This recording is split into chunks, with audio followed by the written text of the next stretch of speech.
ஆச்சி அதிரசமா விடுங்க, கையில தட்டி சூடான எண்ணெயில பொரிச்சா அதிரசம் ரெடி. கோவையில் அண்ணாமலை பெயரை பயன்படுத்தி தம்பதியிடம் ரூபாய் 10 லட்சம் மோசடியில் ஈடுபட்ட சம்பவம் அதிர்ச்சி ஏற்படுத்தி இருக்கிறது. அண்மை செய்தியாக பார்த்து கொண்டிருக்கிறோம். விவரங்களோடு செய்தியாளர் பாபு இணைந்திருக்கிறார். பாபு, வணக்கம். முழு விவரங்கள் என்ன? வணக்கம். தமிழக பாஜக முன்னாள் தலைவர் அண்ணாமலை பெயரை பயன்படுத்தி ரூபாய் 10 லட்சம் மோசடியில் ஈடுபட்டதாக பாஜக நிர்வாகி உட்பட 3 பேரை அன்னூர் போலீசார் கைது செய்துள்ளனர்.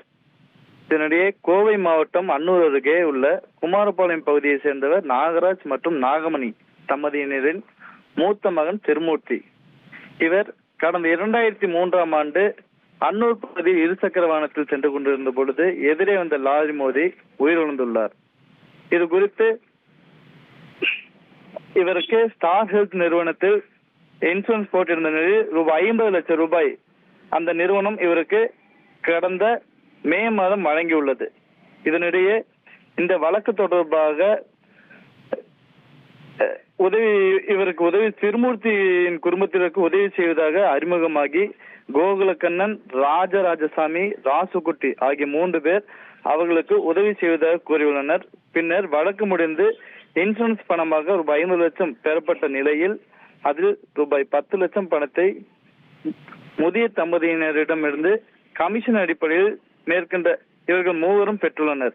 இதனிடையே இந்த தம்பதியினரை தொடர்ந்து மேற்கொண்டு ரூபாய் 10 லட்சம் ரூபாய் தர வேண்டும் என கூறியும் கட்சி நிதியாக அண்ணாமலை அவர்களுக்கு வழங்க வேண்டும் என பாஜக மாநில முன்னாள் தலைவர் அண்ணாமலை பெயரை பயன்படுத்தி மிரட்டல் கொடுத்ததாக கூறப்படுகிறது. இது குறித்து அந்த தம்பதியினரின் மற்றொரு மகனான அருணாச்சலம் என்பவர் கடந்த 2 நாட்களுக்கு முன்பு தனது பெற்றோர் மூலம் வீடியோ வெளியிட்ட நிலையில் அது குறித்து பாஜக முன்னாள் மாநில தலைவர் அண்ணாமலை அன்னூர் காவல் நிலையத்தில் தனது செயலாளர் மூலம் புகார் அளித்திருந்தார். அந்த புகாரின் அடிப்படையில் விசாரணை நடத்திய அன்னூர் போலீசார் முதிய தம்பதியினரிடம் அண்ணாமலை பயன்படுத்தி மோசடியில் ஈடுபட்டதாக கோகுலக்கண்ணன், ராஜராஜசாமி, ராசுகுட்டி ஆகிய 3 பேரை கைது செய்து தற்போது விசாரணை நடத்தி வருகின்றனர்.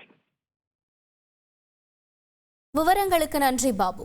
ஆச்சி அதிரசமா விடுங்க, கையில தட்டி சூடான எண்ணெயில பொரிச்சா அதிரசம் ரெடி.